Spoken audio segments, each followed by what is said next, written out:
we are to host you because of the topic that we'll be taking up today.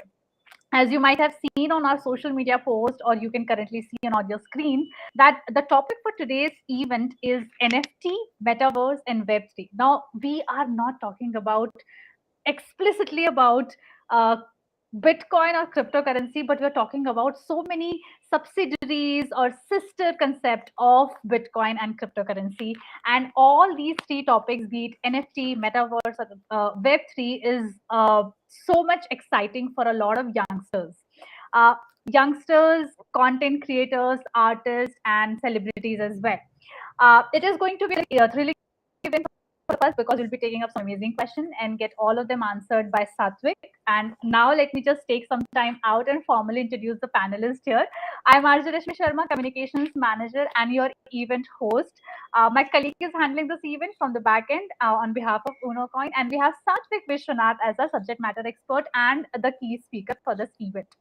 Sathvik needs no introduction, but still, he is an engineer by education, worked on different projects in an MNC for different MNCs during his early career, and then he moved to do his MBA, moved to University of Melbourne, Australia for his MBA. He has been very active in terms of giving speeches, giving tech talks, being a panelist at national and international events, seminars, conferences. Today, he is handling Unocoin Technologies Private Limited as the co-founder and CEO. I welcome you to this digital event, Sathvik. Thank you, Rashmi. Thank you so much. Before we begin this session, we would take everybody through the general guidelines so that everybody is on the same page. May I do the needful, Sathvik? Sure, go ahead. Yeah. So as mentioned, that the topic for today is all about NFT, Metaverse, and Web3. If you think that this particular topic is going to be interesting, beneficial to anybody in your circle, you could share this live. Okay, so we are not just live on YouTube, but we are also live on Facebook. We are live on Twitter. We are also live through LinkedIn page of Unocoin. So anywhere you could see us, anybody can join us through any of the social media platform of Unocoin. This event is going to be till 9 p.m. IST, so I would request everybody to please come up with questions. And the format of this entire event is you just have to type in your questions. So I can take your questions and directly put it forward to the subject matter expert. You could type in Hindi, English, Kannada, Telugu. The last time I had a discussion with Sunny, there were so many people who were asking the subject matter expert and the host to speak in Hindi. But I would suggest that just type it and we would try to convert the answer in any of these languages. Last but not the least, 2 out of the lucky winners who stay with us during the entire AMA or who ask amazing questions would be entitled to get 10,000 Shiba Inu as a reward.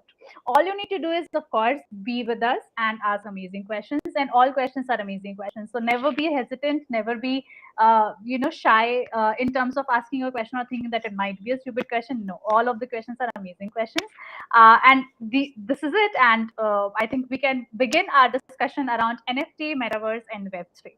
So first thing first, Sathvik, how are you doing? I'm doing fantastic, Rashmi. How are you? How about you? I'm also doing fine, and we have already got so many people. Sachin Kumawat ji last time also joined. Sachin ji, इस बार तो बिल्कुल आपको time waste नहीं करना है. पिछले बार आपने 3-4 सवाल अंग्रेजी में पूछे, उसके बाद आपने हिंदी को अपनाया. आप स्टार्टिंग से हिंदी में सवाल पूछिए. सात्विक is very well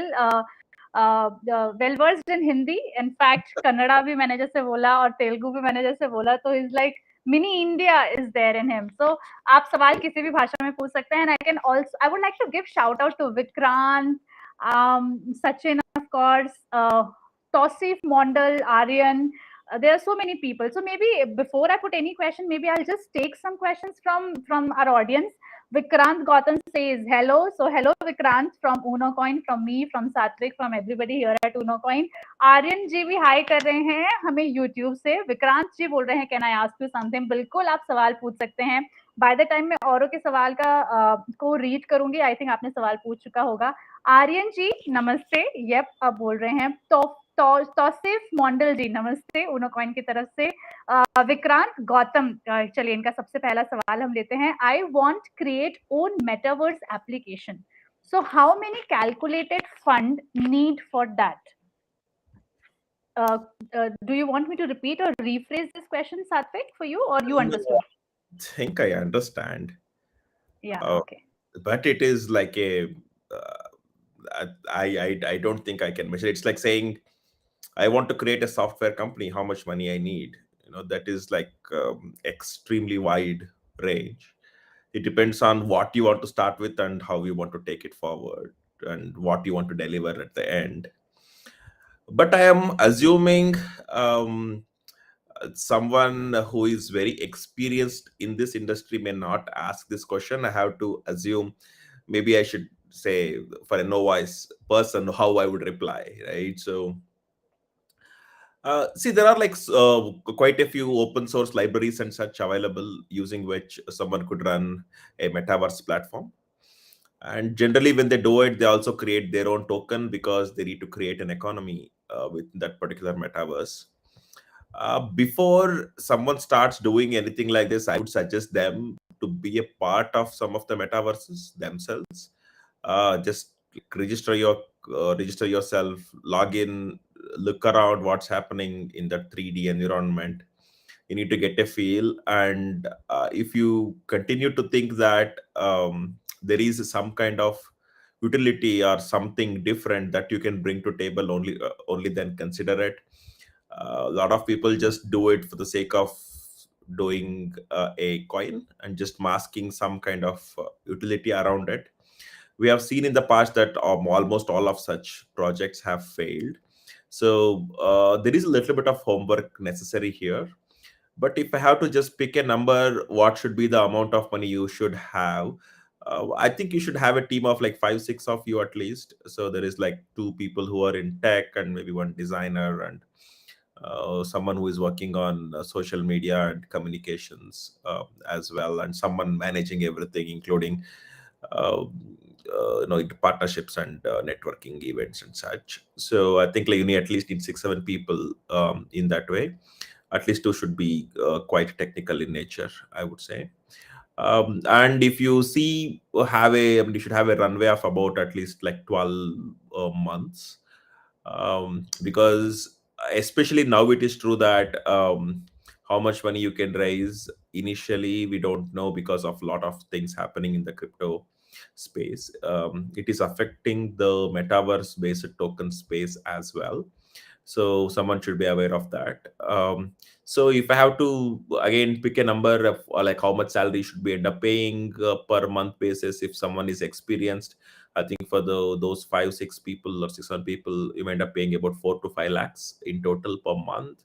So you should at least have 60 lakhs for that. And on the other side, to run your own hardware and such, so that you can do the experiment, maybe just put another 20 for that. So yeah, you're almost looking for about $100,000, which is like 80 lakh rupees or so. Without which, if you try, it'll become. I mean, you will get locked up, right? So it's like even if your project has potential, if it cannot actually see the light of the day, then it will not go anywhere. So yeah, this is what you should be looking at initially. I hope Vikrant has got his answer. And it was very crisp, and it was also very detailed. I mean, as to consider all the aspects that one needs to take into consideration when they think of starting their own metaverse project. Mhm. And of course, the expertise that one employer should think of in his employees, and how many employees as well, right? And also, you talked about how much salary one should expect. We have another question from Sachin. Why Web3 different from Web2, and why we need it? Um, See, when Web 2 happened, we actually did not feel like we moved from Web 1 to Web 2. In later, no one actually said, okay, whatever over is like Web 1, and now from today onwards it's Web 2. It's not like that. So it is just that when you start using the new kind of technologies, you start feeling like everything that is new itself can create a new set of could be like if you say websites. I mean, in this we are calling it as metaverse, and then for when it comes to financial transactions, you're calling it as the tokens in crypto. And when you're talking about objects, which again you're relating it to virtual reality and calling it to be NFTs, and then you are trying to bring in artificial intelligence. So these are comparatively new in nature, right? So these things, what it can really create at the end is still unknown. Whatever will happen in the future, when maybe like in the very, very, very initial stages of Web3. So whatever should or would happen in the future, with using these kinds of technologies, should be exciting according to me, because whenever like very powerful and I would say the technologies which have a lot of traction and attention come together, they create something which was not possible before. Okay, so that whatever it happens, we will end up calling it as Web3, I guess. So, and the websites would be more 3D based because it will be in metaverse, maybe. Right. So, and when instead of chatting with like name and avatar picture and a text box, you may actually start seeing people's avatars and 3D environments where you can how you discuss. And right now how we use, if it is like within the country we are using UPI, but if it is international we have some challenges. But when it comes to metaverses, they could try to create some kind of token space for themselves. And like I was saying, how the NFTs could start representing different objects in those metaverse and land and every single property. So if you actually start putting all these things together, so what comes to our mind actually do not have anything what we are using today, right? So that is where I would say, okay, one ho gaya, two, then two ho gaya, three, or three ho gaya, four. So if it is lot of repetition is there, only one upgradation is there, I would not call it as a next web 3.0 or anything like that. It would have called it as web 2.1, I guess. So yeah, we are like I said, we are in the initial stages of it. We don't exactly know what the world or the internet would look like. Specifically, I think world will still be same, but yeah, what the internet would look like in about 3 to 5 years. And whatever is happening is exciting, and we just want to wait and see what everyone will eventually build. But there are so many people building on it.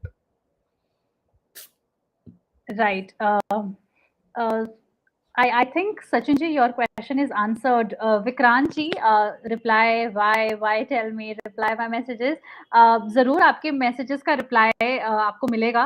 बहुत सारे messages हैं. कोशिश आप यही कीजिए. Try to just आप अपना question जो है वो एक मैसेज में लिख दीजिए. आपके सवाल का बिल्कुल जवाब मिलेगा और आपका सवाल बकायदा स्क्रीन के ऊपर आपको दिखाई देगा. Your question would be seen on the screen so that you know that this particular question is being answered. And in case your question is not displayed, somebody else's question is displayed, तो भी आप at least समझ सकते हैं कि जो subject matter expert बात कर रहे हैं वो इस सवाल का ही जवाब दे रहे हैं. तो आप बहुत सारी और भी question and answer के रूप में या वेबिनार के रूप में इसे समझ सकते हैं, ना कि सिर्फ एक AMA के रूप में. सो विक्रांत जी, आप और बेहतर सवाल पूछिए. आदित्य जी यहाँ पर हेलो कर रहे हैं. सतीश कुमार यहाँ पर बोल रहे हैं hi very good evening both of you. Thank you so much Satish ji. I hope you are followed and subscribe to our YouTube channel. Shiv ji, Shiv YouTube prime. So I think Shiv ji का खुद का एक यूट्यूब है. सर अगर आपका यूट्यूब है तो प्लीज हमें आप देख सकते हैं, हमारे कंटेंट को कंज्यूम कर सकते हैं और प्लीज अपना फीड है.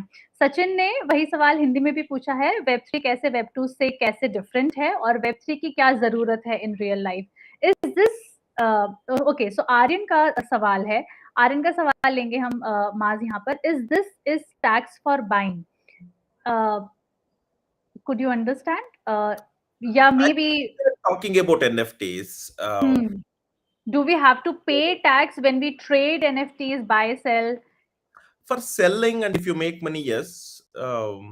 And the TDS is initially definitely you have to pay, and then comes the income tax, during which you see whether you made profit or not. So, but as far as you have some money and you want to buy crypto, I don't see any tax triggering at that point of time. So yeah, it'll only if it is so if you need to sell, then there is TDS and maybe even income tax, I guess. So basically, when we think of buying NFTs, we do not have any tax repercussions. But when we try to make money by selling it, we have to pay taxes. How does the government get to know about it? See, this income tax, another name for that income tax is self-assessment tax. Okay, which means you or your auditor should have the knowledge to understand how much profit you have made, and you declare it yourself, and you go and pay.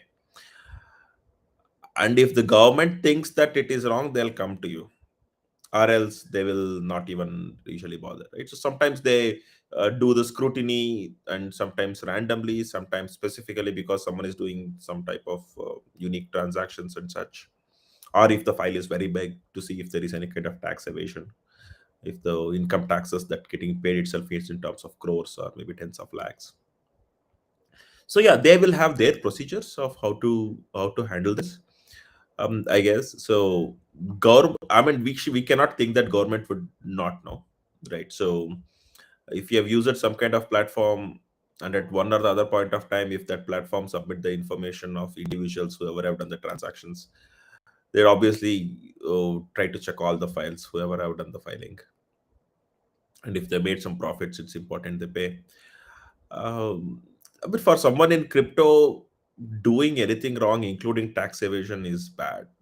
I think people more comfortably do it in cash as of today, right? Because it has less traces, etc. So if you're doing it on a good platforms, reputable ones, they obviously are obligated to give the details if any kind of government agencies ask for it.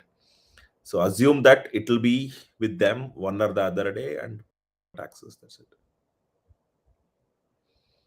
Right. So I think Mr. Aryan has. Uh, we have cleared questions of Mr. Aryan. Satish जी का सवाल है. Please let me know the hardware requirement for Metaverse. Amazing question. Okay, so I think there are two things here, right? So one is how will you, I mean, where will you run the metaverse? Just like a kind of servers. And the other one is how will someone log in and be a part of metaverse? That is like users like me and you. So the hardware requirement for both of us are very different. So when it comes to server, I actually cannot think of anything specific you need uniquely just because it's metaverse. Metaverse do show that it's like unlimited real, I mean, unlimited 3D space, Capability. build things. That does not mean the CPU actually is big, right? So it's just like the end of the day, a normal but maybe powerful computer. And again, how much powerful you need depends upon how many people it should be supporting, right? So I would maybe, if I have to experiment on day one, I may choose something um, like a large. That's one of the terms that they use, large or X large. It's like different size servers. So something like that, which could cost maybe about 80 or $150, something like that. So per month, that is something that someone would try using initially. So and see whether like is it something that they whatever they want to do it or not, right? But on the other side, when we're talking about client who wants to log in and such, preferably if they have better graphics card, I have seen them to have better interaction. And when they have graphics card, and because there is a lot of processing happening, the CPU will also usually uh, try to work at full speed. That will make the system hot, right? So then you need the ventilation for it and such, like you usually have the fan or whatever, right? So that's beside in, I mean, inside the CPU. So generally speaking, any laptops which probably is worth about 80,000 rupees or above is something that is capable of handling this. When it comes to the desktops, maybe something up more than 3 gigahertz with multi-threaded processors should be able to do it. I mean, why I'm like little bit specific here is because you are the one who is trying to figure out how to make it work so that others can use your services, you have to be correct. You cannot be in the adjustment mode yourself, right? So, take care, it's okay, like I'll make it work. I mean, that cannot be the case. It eventually it'll really bite you back.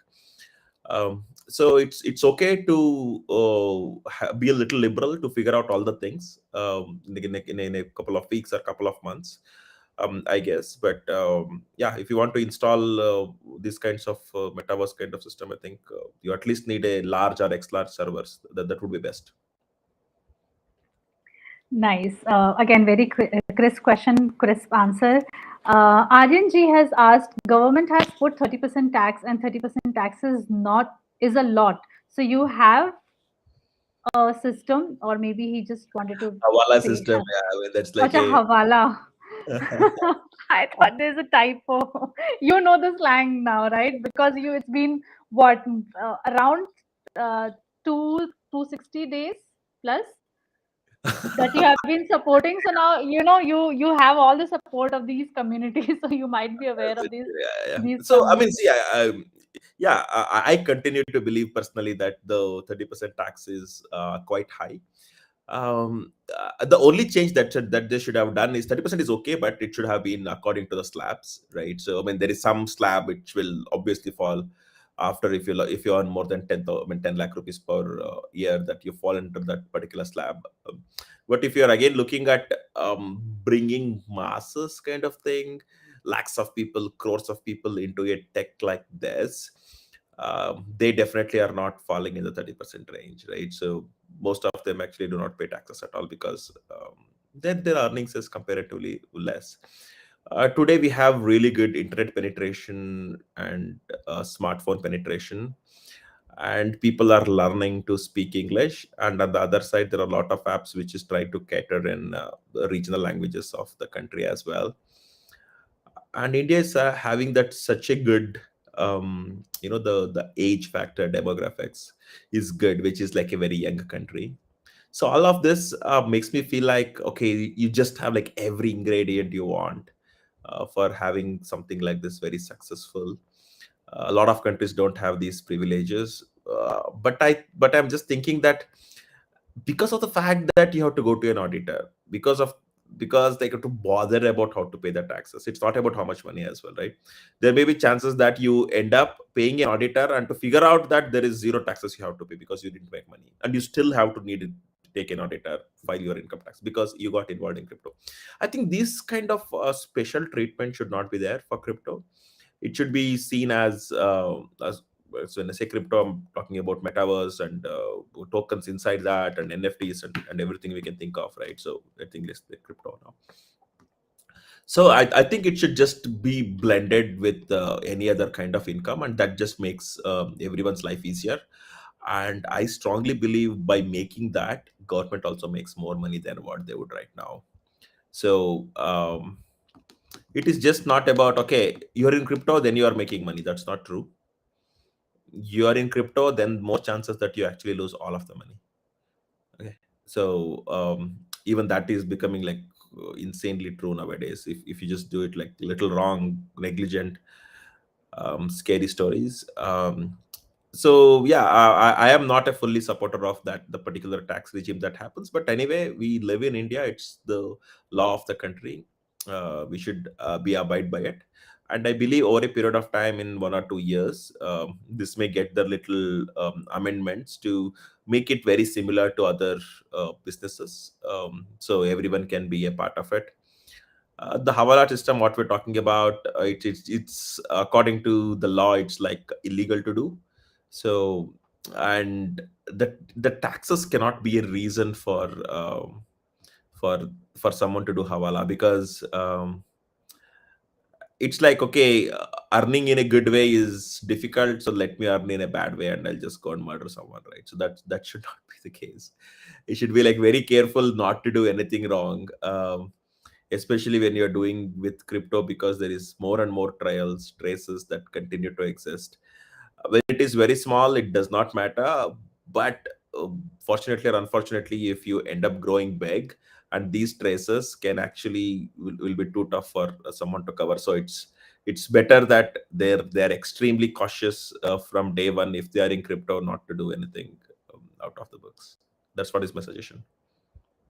Randhir, I would not want to miss Randhir's comment as well. He hasn't asked any question, but when we were trying to understand the differentiation between Web 1, Web 2, Web 3, he wrote a comment which says that Web 1 was about read, Web 2 was about read and write capability, and Web 3 is basically about read, write, and own capability.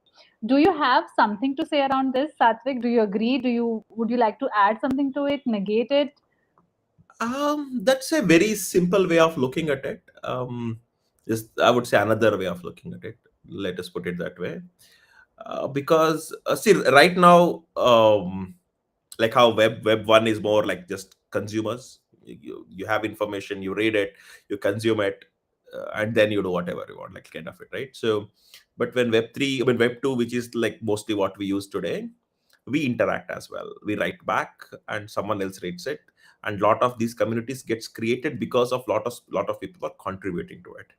It is not the service provider itself which is making everything happen. They're only providing a platform, like it will be Facebook, Twitter, Reddit, everything we can think of, right? So then, but in that one, the identities or whatever they are trying to create are not owned by the people. They usually, once that they submit it, that becomes a property of those platforms or the owner of the platforms themselves, which is actually tricky in nature, right? So but going forward, when we start looking at Web3, metaverse, and such, like I was saying, the NFTs actually starts giving you the ownership of your objects, right? So, and when you are trying to do the transactions, then you are directly doing it on the blockchain. So there is no middleman, right? So you are eventually eliminating all the intermediaries, and when the intermediaries is gone, no one else is owning what is supposed to be yours as well, because there is no such intermediary who can actually own whatever is supposed to be yours.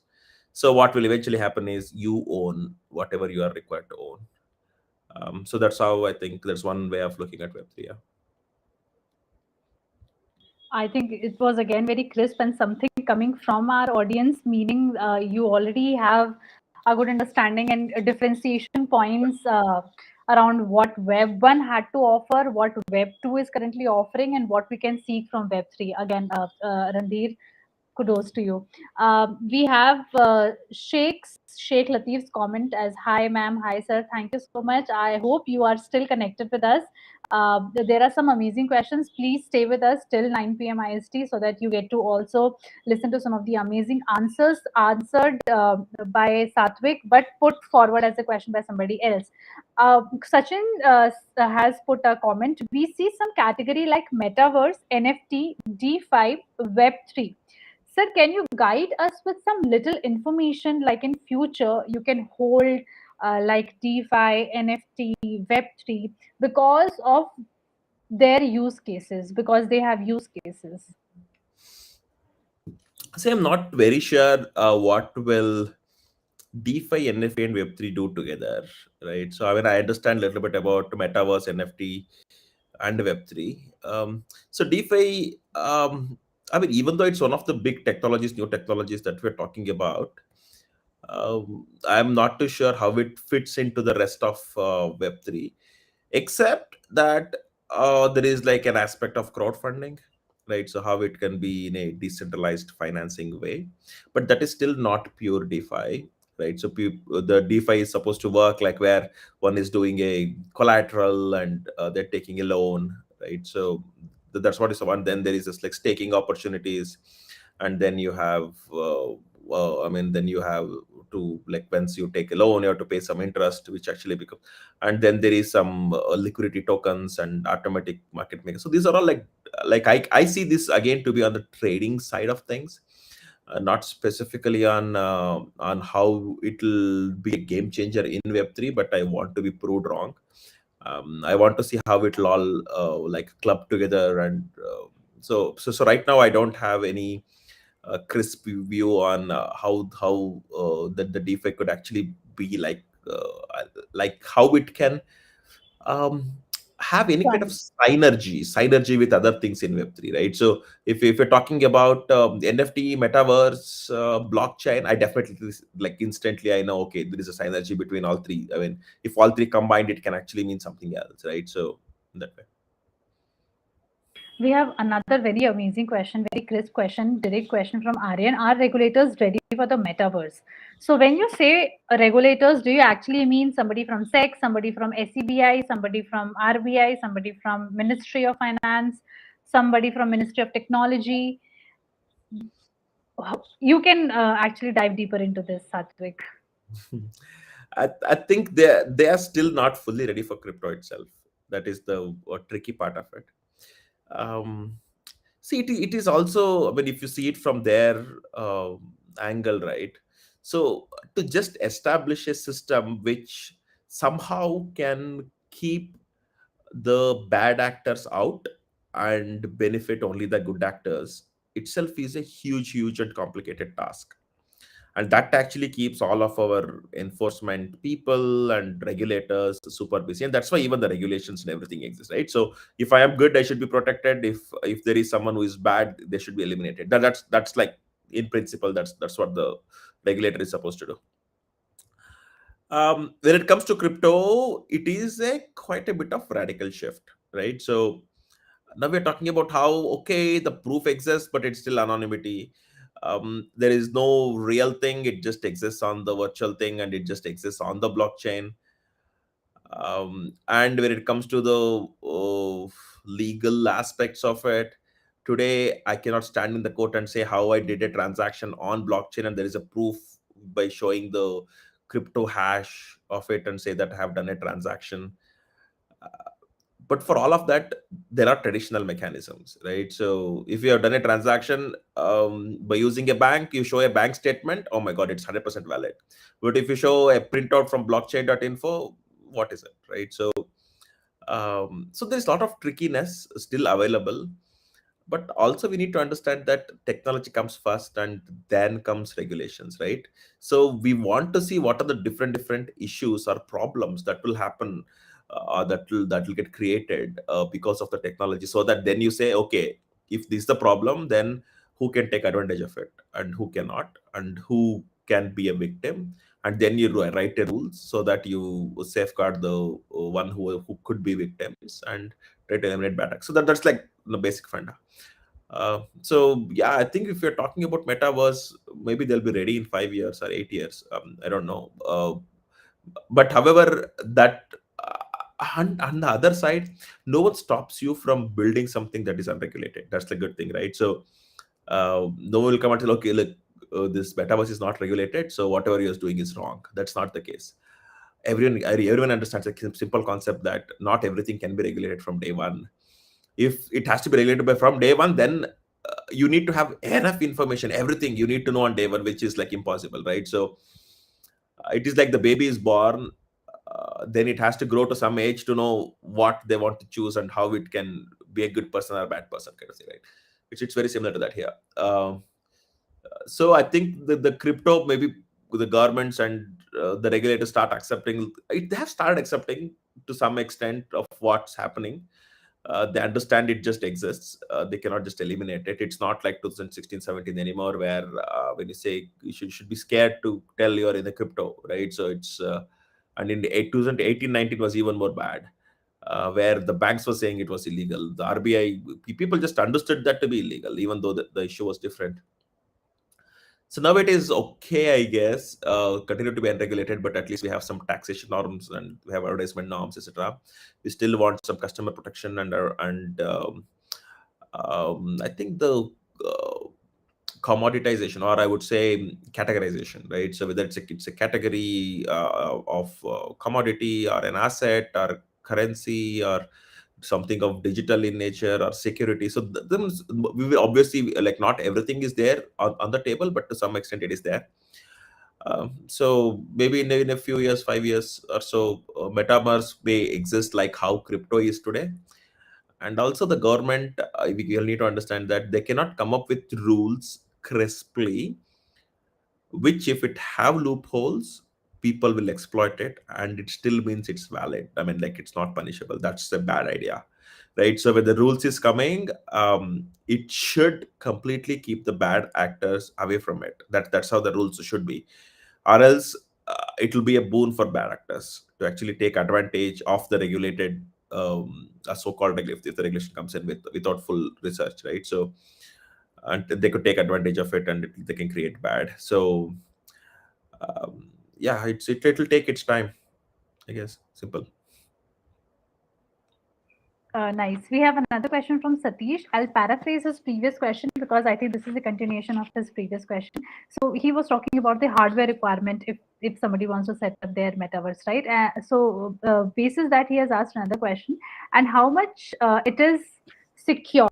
Any chances to hack in case somebody wishes to have a system? Maybe as you said that um, some 100K worth of 100K dollars worth of system, which is like very good in terms of their hardware specifications.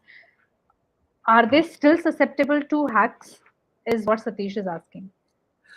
I would say yes, right? So I mean, that's it. There is no such system which is unhackable. I have not seen even any big company ever claiming that we are unhackable.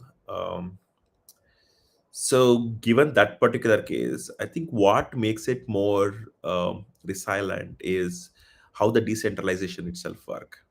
So for something to really get compromised, and if you have multiple systems, all of them are supposed to get compromised at same point of time.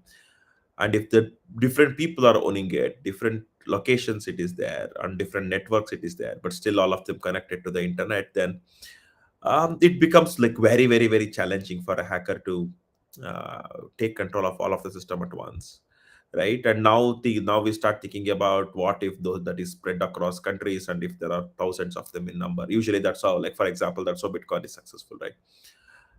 That actually become, we could say that, okay, virtually it does not make sense for anyone to even think like how one can hack hundreds of thousands of computers in various geographical locations at same point of time, else yeah, they cannot take control of the network, I guess.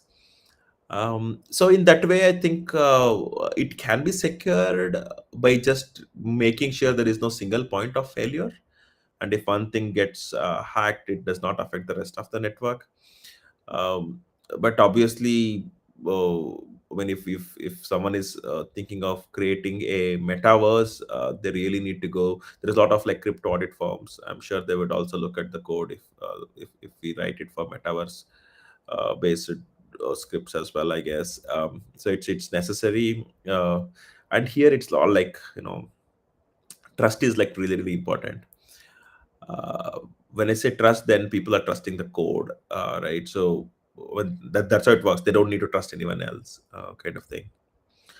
And most of times, a hack in these kinds of protocols means the death for the protocol. A lot of times, right? So they'll just drain all the money, or they'll create some mess so that it becomes irreparable, and then you have to issue new token, or you have to shut down the entire network. And it is not like a simple normal community website or anything that get hacked, some data gets stolen, but I mean, they'll still try to stand back over a period of time. So given the sensitivity, I think it should undergo enough audits to make sure it is secure, and the chances of hack continue to exist. They should de-risk it by having multiple locations, multiple people, um, multiple things. Yeah, it is. I'll take another question from Satish only. And comparative to other platforms, in Unocoin platforms, buy or sell volumes are very less quantity. Why? Please let me know. So this is something related to Unocoin. If you would like to answer. Sure. See, I mean, it depends upon what kind of customers exist on different platforms as well. And in our case, at Unocoin, we actually provide services in two methods, right? So one is through a kind of brokerage experience, and one is through exchange. So when it comes to brokerage, people just do the instant buy or sell in a simple manner. But when it comes to exchange, they have to place a limit and or market orders and wait for the orders to get executed. I should say the volumes have actually increased as compared to maybe about 3 months, 4 months ago, because we actually do see some activity happening nowadays, and volumes going to about 200, 300, $400,000 every single day. But I do understand there is always the amount of quantity that needs to be available may not be available. But for most of the popular ones, like top 30, top 40 of them, we do have our customers and our vendors who is trying to make sure that there is something available for buy if our customer wants to at a competitive price.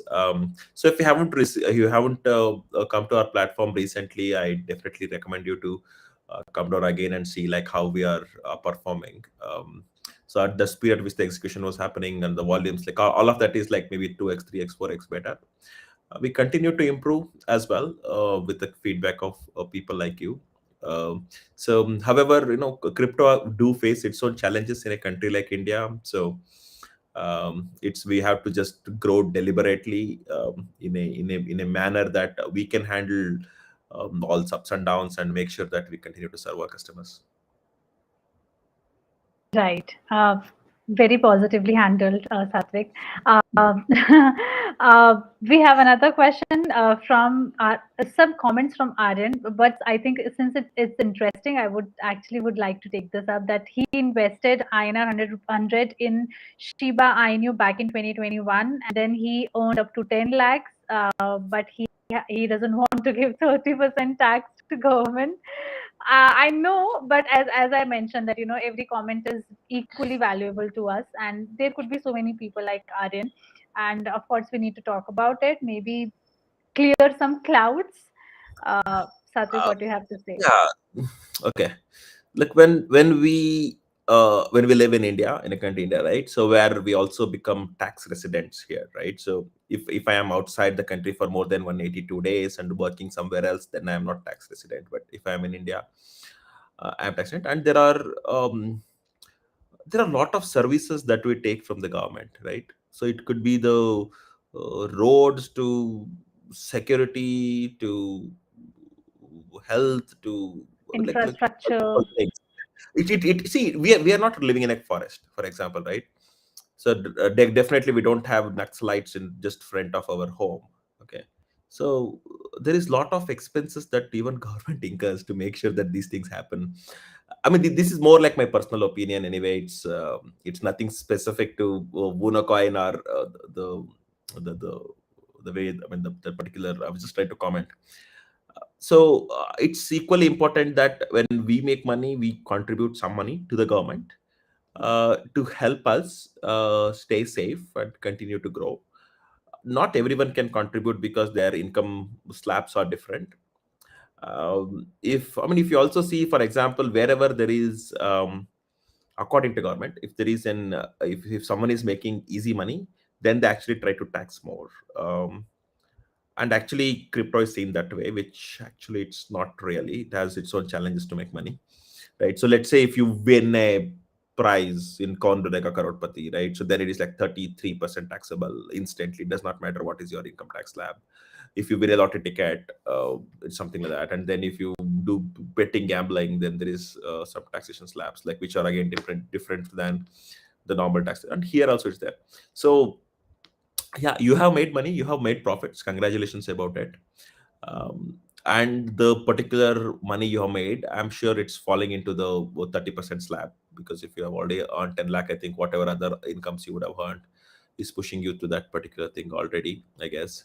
So it's correct to pay the taxes to the government. There are ways again to avoid it.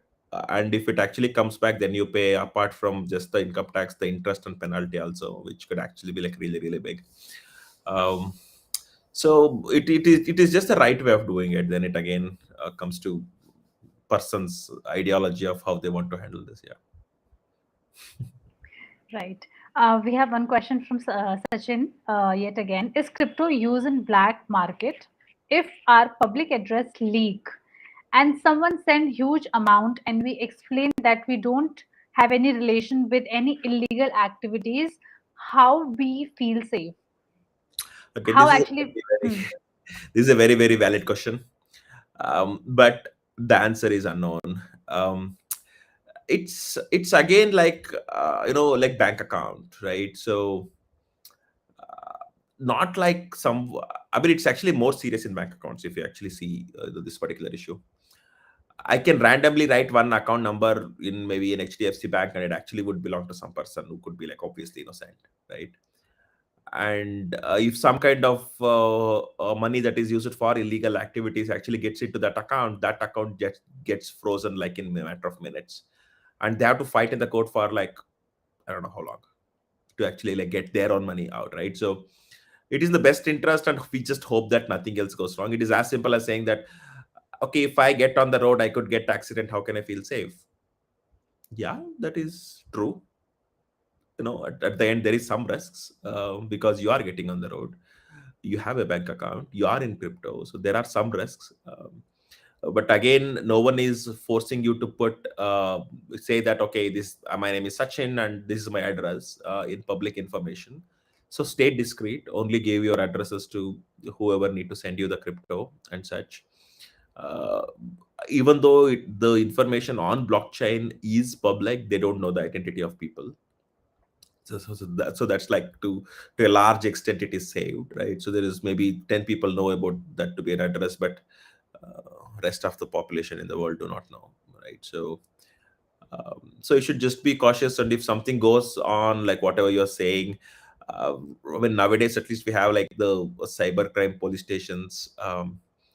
You just can drop them an email but that this is what has happened and you are not aware, and you have seen some kind of crypto that is coming into your address and you are not aware of it.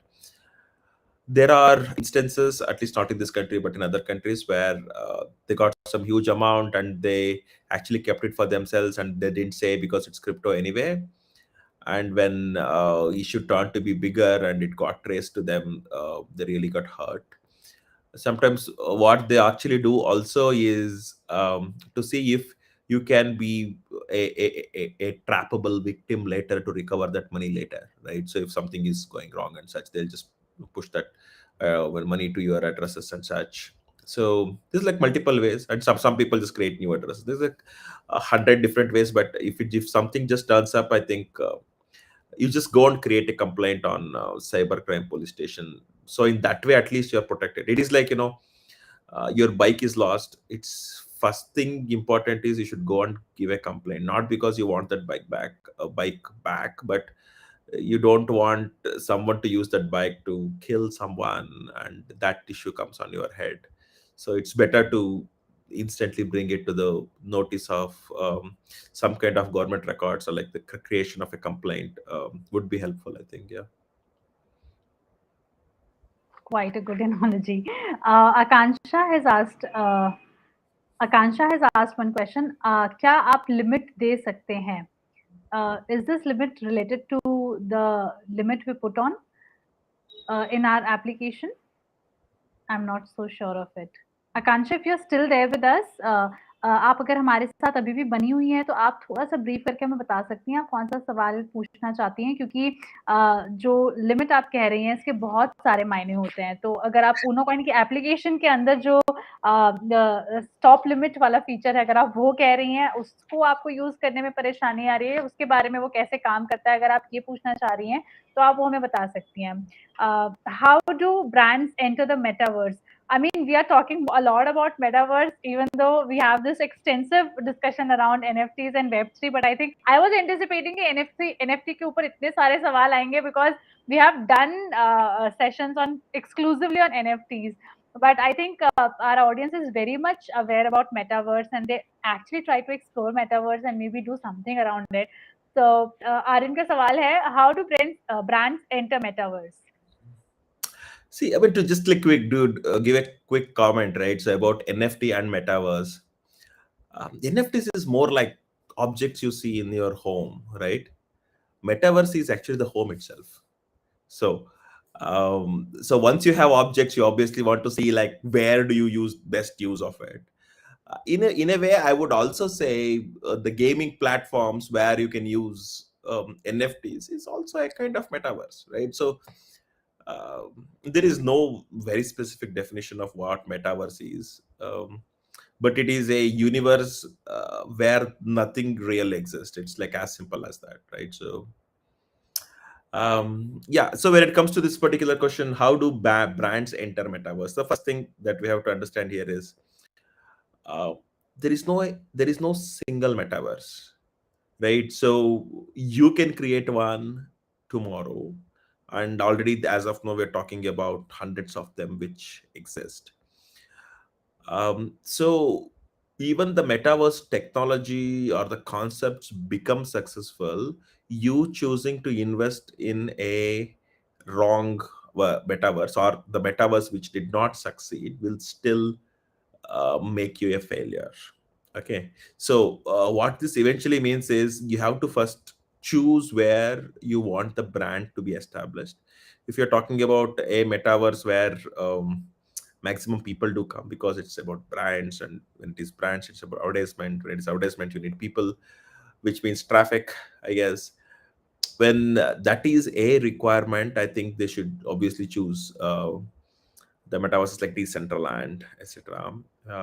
So where they would obviously would buy a land, because land is like an NFT there, right? So once the land is owned by a specific person or maybe an entity, then they try to create objects and try to project, have the brand image, a company image there on the land, and then they promote that location of how other people can visit that location and have a look and also be able to interact, right? So uh, in a, if this metaverse thing that becomes like really really successful, which could take maybe more than 5 years or so, then we are talking about how, I mean, we actually don't need to even go out of the house, right? So right now we see everything on a mostly two-dimensional screen, and then we go out for more lot of interactions and such.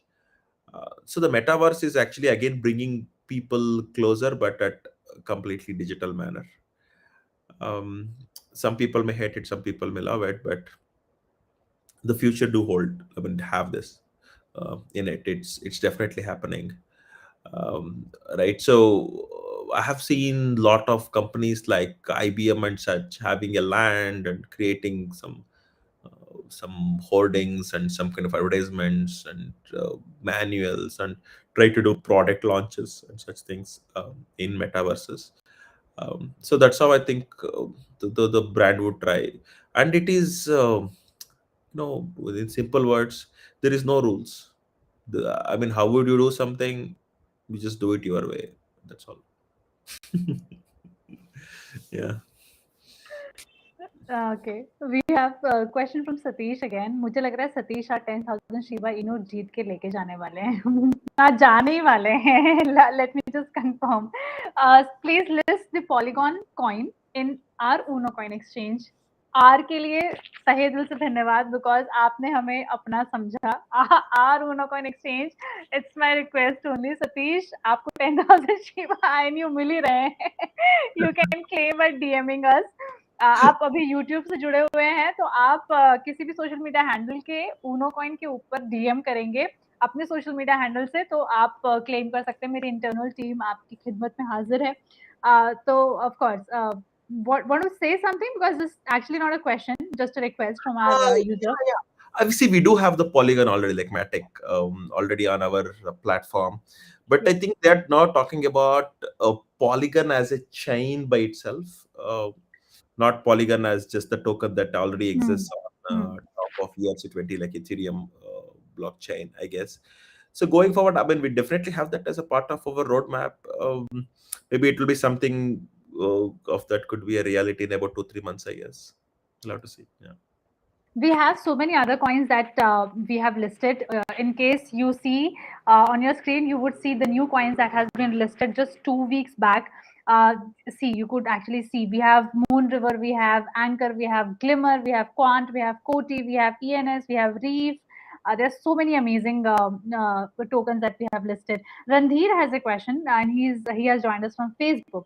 Randhir का सवाल ये है कि combining NFTs, Web3 and the metaverse technologies into a single platform, what will be the advantages and disadvantages? You just summarize the entire AMA. Thank you so much, Randeep. Uh, See, I don't think this has grown to an extent where we can talk about disadvantages yet. I don't think so. Mhm. Disadvantages is like people are becoming lazy, and but I don't want to even call it disadvantages. It's just a preference, right? So preference is different from disadvantage. But I think, like I was trying to say, this NFT and Web3 and Metaverse and blockchain, it is like a very unique combination that can be used by people alongside each other, right?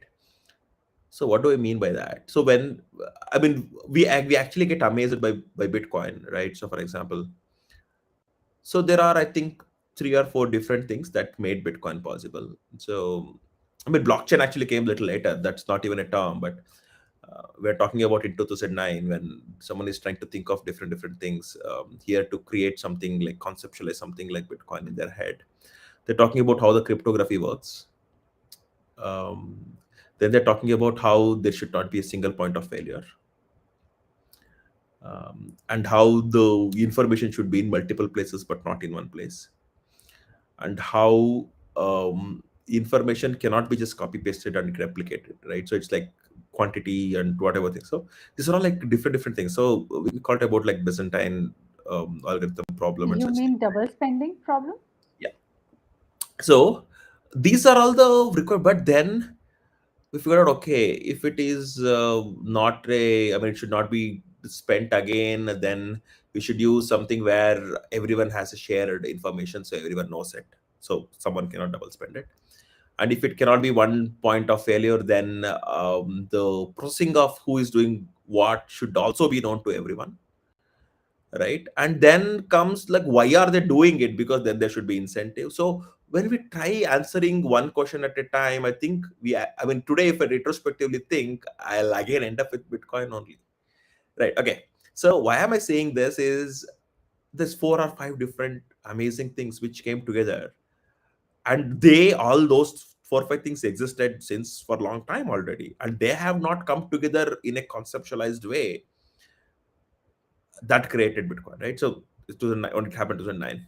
So here I think we are at the very interesting juncture of time. We know what is NFT, we know what is metaverse, we know what is blockchain. um, so I mean all of this together, we also can see that they can be together to become like one thing, and working with each other to create something which did not exist before, right? So that is how and all of that again is calling we are calling it to be Web3. Web3 is not like one thing, right? So it's anything new technologies that we're talking about can be a part of Web3, but we'll have to eventually see what exists, what will not, when it becomes a reality, I guess. So now we are talking about, like I was saying, it's a 3D environment where we are meeting people, and people are NFT by themselves, and when they're doing transactions, they're using blockchain as a technology, and everything they own is an NFT. I mean, it's like I can start relating how if you talk about the real world, then we talk about money, you're talking about objects, you're talking about people, you're talking about land. We actually have the same parallels in virtual metaverse also, this in metaverse also, but we are just using different tech, right? So one we are using blockchain, and one is using blockchain another way, and another one using blockchain in another way. But all of them are like again getting together to create something new, I guess. Um, so yeah, that's an exciting thing, and it obviously when we're talking about this, its advantages is how people can interact with each other, and business can reach out to people, etc. as well. Whether it eventually become a pain in the ass, or something like everyone really want to be a part of, or they want to actually stay away from this because they're getting addicted, those are all the questions we will have to see, and maybe it's like disadvantages, I don't know. But we so the first thing is we're excited, right? So that's, and then we see what it is, and then you decide whether you want to be a part of it or not. But right now, yeah, we're in the time where we're just like every day we are getting closer to something amazing. Right. Again, a very good summary of the entire event. We have few more questions. We are running out of time, so I am not sure in case you would like to take up, Sathvik, or maybe you could quickly. Yeah, yeah.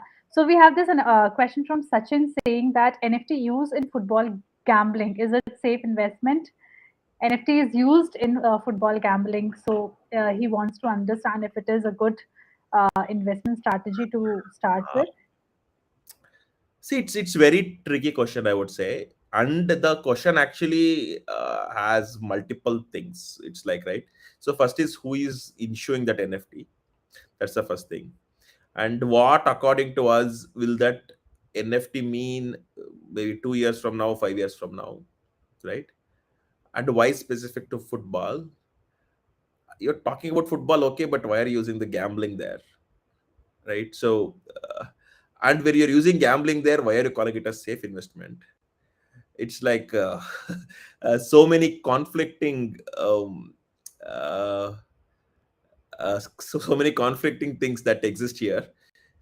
But then had to just have to go back to the first principles of how uh, don't invest more than what you can afford to lose. It's like risky in nature.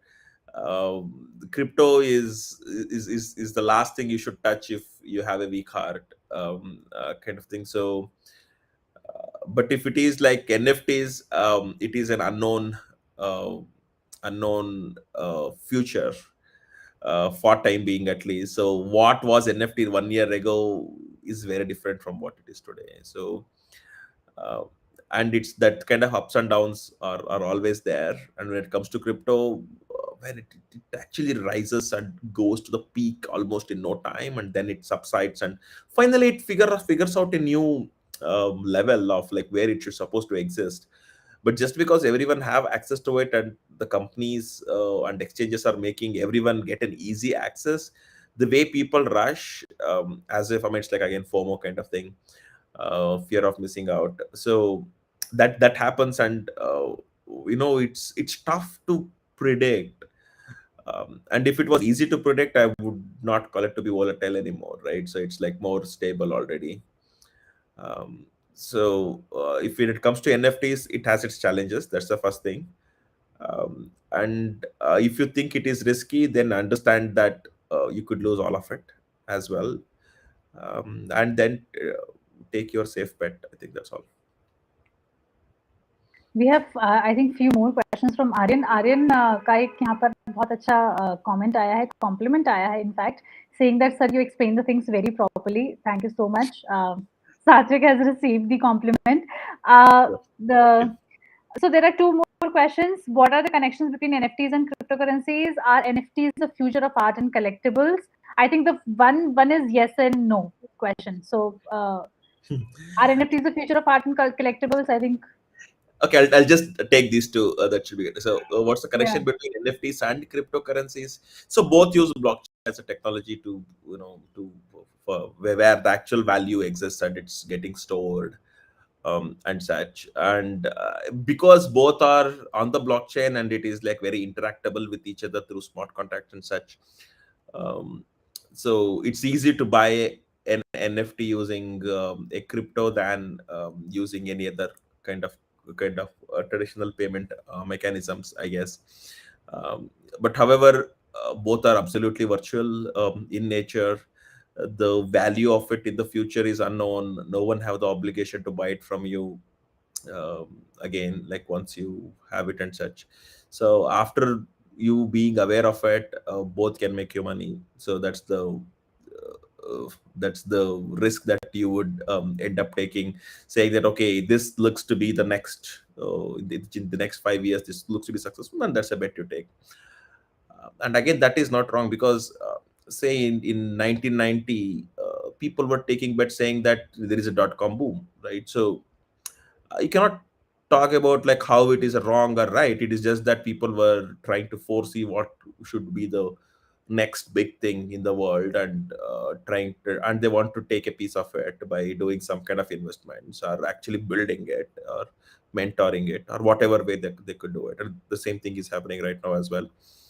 Crypto is comparatively a little bit more mature than NFTs.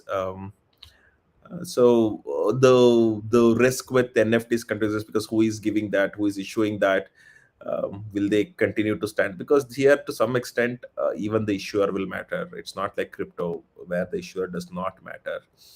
Uh, yeah, just be careful with NFTs. And if you have, let's say, 100 rupees, I think you should not invest more than 10 in NFTs. I mean, 100 for crypto, not like full money is 100, right? So then NFTs is not like, yeah, everything, definitely no, right? So but that 100 is supposed to be out of 5,000 of remaining things, where you just expose 2 or 5% of your of your portfolio to crypto, and within that one, maybe another just 10% of the entire 2% should just be like NFTs, or even sometimes DeFi tokens, some baskets and such things. So new things exist, right? So just keep seeing it as, I mean, deliberately. Don't jump to conclusions. Again, a lot of times jumping to conclusions will make money, but it will make you lose money faster as well, because it's like, when you can make money 10 times, but you just can lose all of it once, right? So that risk exists, so just be cautious. Okay, so are NFTs the future of art and collectibles? Again, I cannot tell an yes or no answer for that. I guess arts and collectibles definitely can be represented, or can only exist in the form of NFTs. So right now, it does have some value. We are seeing it. So the intelligent engineers are coming up and showing how you can have an NFT of an art, or NFT of various collectibles, of diamonds, of music rights, of so many things. But again, when it comes to the legality perspective, there are challenges. We are still, the crypto itself is little new for it. So forget about NFTs. NFTs maybe are not even another 5 4 5 years. Um, we can actually see people really understanding it, and for someone uh, like judges who sit in the court to understand, then we are talking about a very lengthy thing, and maybe it's not even worth their time to learn about NFTs yet, right? So it could be the future, I believe, maybe part of it. So if you say, is cryptocurrencies future of currencies? Part of it, maybe. It could coexist here as well, same thing, I guess. Yes, we have another. Thanks, Sathvik, for explaining in details, but also a great job by Rashmi as a host to keep this conversation engaging. Thank you so much. Thank you so much, Parth. I hope you also enjoyed the entire conversation with Sathvik. And in case you haven't signed up to Unocoin, please do so. It was wonderful hosting everybody, taking up amazing questions.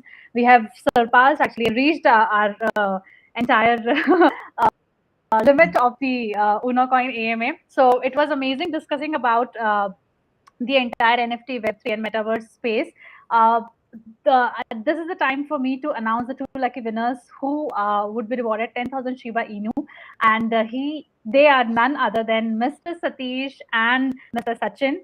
So it was amazing hosting you guys. In case you wish to claim your 10,000 Shiba Inu, all you need to do is go back to the social media handle of Unocoin. Since available, or you would have chatted through YouTube channel of Unocoin, I would request, in case you have a Twitter handle or a Facebook account, please reach out to us, or maybe you could just write to us, and my internal team would be able to help you claim your rewards. It was amazing hosting you, Sathvik. It was great to take some amazing question and put it forward to you.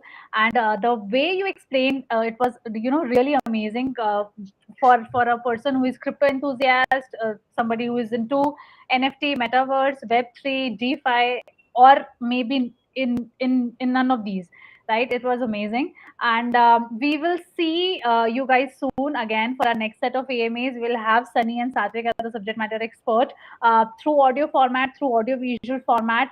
So till then, please take care of yourself and Shabak hai. Love Bitcoin, love Unocoin. Thanks for being Thank here. you.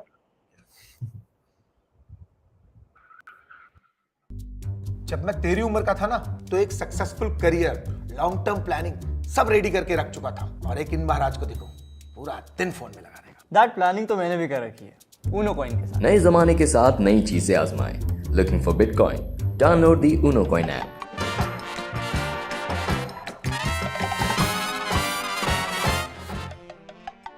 Crypto products are unregulated and could be highly volatile. Please be aware of the risks before investing.